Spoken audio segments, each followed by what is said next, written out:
Hello everyone, good morning to all of you. तो आज हम बायोलॉजी स्टडी करेंगे, ठीक है।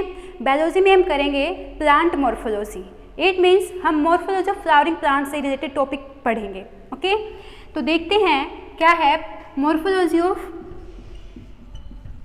Flowering plants. Morphology of flowering plants.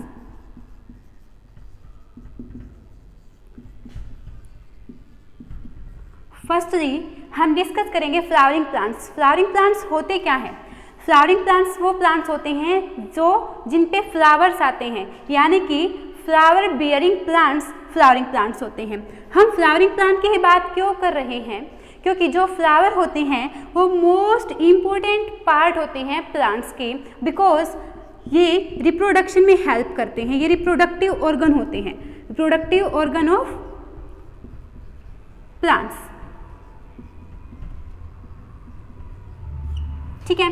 तो फर्स्टली हम डिस्कस करेंगे मॉर्फोलॉजी, क्योंकि कोई भी हम टॉपिक्स पढ़ते हैं, चैप्टर पढ़ते हैं, तो फर्स्टली हमें उसका जो टाइटल होता है उसको क्लियर करना ज़रूरी होता है। जब तक हमें वो समझ में नहीं आएगा तो हम चैप्टर के अंदर कुछ नहीं समझ पाएंगे। तो फर्स्टली हम डिस्कस करेंगे मॉर्फोलॉजी। तो मॉर्फोलॉजी क्या होता है? मॉर्फोलॉजी होता है किसी भी फ्लावरिंग प्लांट्स की, या फिर कोई भी हम प्लांट देखते हैं, प्लांट को जब फर्स्टली देखते हैं तो उसमें क्या क्या नोट करते हैं? रूट, ठीक है, रूट देखते हैं, वो अंडरग्राउंड होती है। लेकिन अगर हम पूरे प्लांट की बात करें, मैंने पूरे प्लांट को उखाड़ के बाहर रख दिया, तो हम उसको देखेंगे तो हमें क्या क्या दिखाई देगा? उसमें फ्लावर्स होते हैं, लीफ होती है, उसकी स्टेम होती है, रूट होती हैं। फ्रूट है तो फ्रूट भी देखेंगे, फ्लावर है तो फ्लावर भी देखेंगे। इट मीन्स हम किसी भी ऑर्गेनिज्म को या प्लांट्स को बाहर से देखते हैं तो उसमें हम क्या क्या चीज़ नोट करते हैं, वो उसकी मॉर्फोलॉजी होती है। यानी कि एक्सटर्नल फीचर्स की जो हम स्टडी करते हैं वो मॉर्फोलॉजिकल स्टडी होती है, ओके। तो मॉर्फोलॉजी मैं लिख देती हूँ। मॉर्फोलॉजी का मीनिंग कि मॉर्फोलॉजी क्या है? Study of external features, study of external features of any plant, okay। then फिर हम बात करेंगे फ्लावरिंग के। मैंने बता ही दिया कि फ्लावरिंग का मीनिंग क्या है कि किसी भी प्लांट्स के ऊपर फ्लावर्स आने, यानी कि जो फ्लावर होते हैं वो प्लांट के मोस्ट इंपॉर्टेंट पार्ट होते हैं, क्योंकि वो उसकी हेल्प करते हैं किसमें? रिप्रोडक्शन में। फिर हम बात करेंगे कि जो प्लांट है हमारे वो 2 टाइप के होते हैं, ठीक है। वैसे तो कैटेगराइज की कर रखी है प्लांट्स की, तो मेन हम पढ़ते हैं प्लांट्स हमारे प्लांट्स होते हैं वो एंजियोस्पर्म होते हैं, एंजियोस्पर्म, और होते हैं gymnosperm, gymnosperm. Angiosperm and gymnosperm, ये प्लांट्स की कैटेगरी हैं दो। तो जो एंजियोस्पर्म होते हैं वो कौन से होते हैं? जो फ्लावर बियरिंग, यानी कि फ्लावर बियरिंग जो प्लांट्स होते हैं, फ्लावर बियरिंग प्लांट्स को हम बोलते हैं एंजियोस्पर्म, ठीक है। और जो जिम्नोस्पर्म होते हैं उन पे फ्लावर नहीं आते हैं, वो नॉन फ्लावर बियरिंग प्लांट्स होते हैं, यानी कि इनके ऊपर फ्लावर नहीं आते हैं, नॉन फ्लावर बियरिंग, ओके। तो प्लांट्स को 2 उसमें कैटेगराइज किया गया है टाइप में, एंजियोस्पर्म एंड जिम्नोस्पर्म। जो एंजियोस्पर्म होते हैं वो फ्लावर बियरिंग प्लांट्स होते हैं, और जो हमारे जिम्नोस्पर्म होते हैं वो नॉन फ्लावर बियरिंग प्लांट्स होते हैं, ओके। तो अब हम बात करते हैं इस जो चैप्टर पढ़ेंगे इसमें हम बात करेंगे एंजियोस्पर्मिक प्लांट्स की बात करेंगे। एंजियोस्पर्मिक प्लांट्स की एक कैरेक्टरिस्टिक और होती है जिसमें क्या होते हैं? हमारे सीड कवर्ड होते हैं, सीड कवर्ड।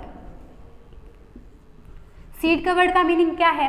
जैसे हम कोई भी फ्रूट खाते हैं, फ्रूट के अंदर सीड मिलता है हमें, यानी कि वो फ्रूट के अंदर कवर होता है, तो वो हमारा कौन सा हो गया? एंजियोस्पर्म, यानी कि सीड उसमें क्या है? कवर्ड है। लेकिन जिम्नोस्पर्म में क्या होते हैं? सीड क्या होते हैं? वो नेक्ड होते हैं, नेक्ड, यानी कि वो एयर के साथ एक्सपोज होते रहते हैं। जैसे हम साइकस का प्लांट देखते हैं, ठीक है, मोस्टली हर घर में मिलता है ये, ठीक है, गार्डन में मिलता है। साइकस का प्लांट देखते हैं तो जो उसके लीफ के बीच में जाएंगे हम तो उसमें नीचे सीड मिलता है, जो कि क्या होता है? नेक्ड फॉर्म में होता है। इट मीन्स वो क्या है? जिम्नोस्पर्म है, ओके। तो अब स्टार्ट करते हैं, प्लांट्स के पार्ट की बात करते हैं। प्लांट्स के पार्ट, जब हम कोई भी प्लांट देखते हैं तो उसकी सबसे पहले हम स्टेम देखते हैं, ठीक है, लीफ देखते हैं, उसके फ्लावर होते हैं, फ्रूट्स है तो फ्रूट देखते हैं, रूट देखते हैं। तो प्लांट है वो shoot system and root system में डिवाइड कर रखा है, ठीक है। प्लांट्स, कोई भी प्लांट है उसके दो पार्ट हो गए, root system and shoot system.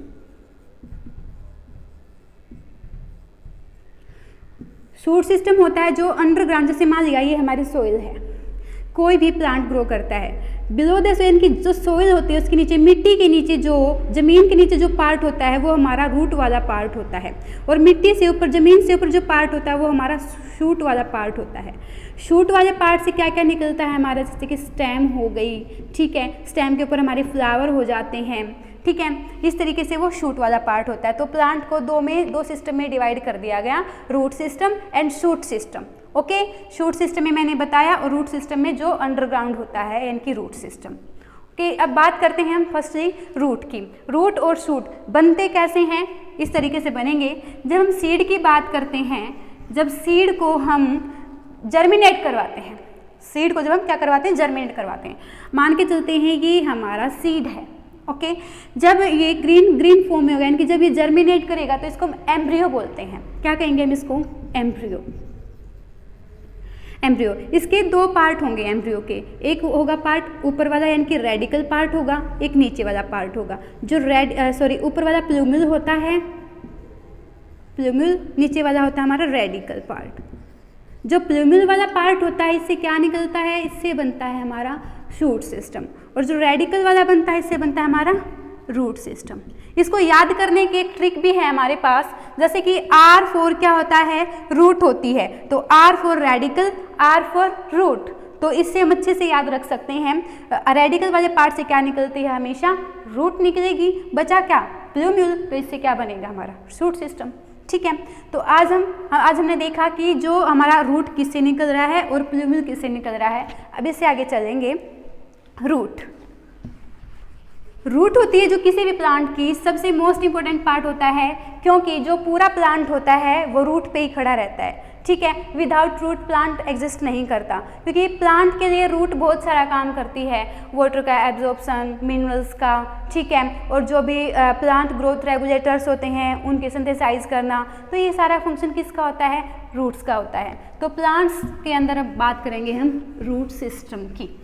Root function जैसे मैंने बताया आपको, रूट के क्या करता है, सपोर्ट करता है, ओके, एब्जॉर्प्शन का काम करता है, मिनरल्स एंड वाटर का, ठीक है, जो भी मतलब प्लांट के जो रेगुलेटर्स होते हैं, ग्रोथ रेगुलेटर्स, उनको क्या करता है, उनकी फॉर्मेशन करता है। अब रूट के टाइप्स पढ़ेंगे। रूट कितने टाइप की होती है, 3 टाइप्स की होती है। एक होता है हमारा टैप रूट, एक होती है हमारी फाइब्रस रूट, एक थर्ड होता है हमारा कौन सा, एडवेंटेटियस रूट। एडवेंटेटियस रूट यानी कि जो रूट है हमारी वो 3 टाइप्स की होती हैं, tap root, fibrous root, adventitious root, ठीक है। अब बात कर लेते हैं टैप रूट होती क्या है। फर्स्टली यहाँ तक समझ में आया सबको, ठीक है। मैं बात कर रही हूँ रूट की, जो रूट है वो 3 टाइप्स की होती है, tap root, fibrous root, adventitious roots, okay. अब टैप रूट की बात कर लेते हैं हम। टैप रूट क्या होती है, पहले फर्स्टली हम देखेंगे कि टैप रूट किन प्लांट्स में प्रेजेंट होती है। टैप रूट किन प्लांट में होगी, डाइकोट प्लांट्स में, डाइकोट प्लांट में होगी।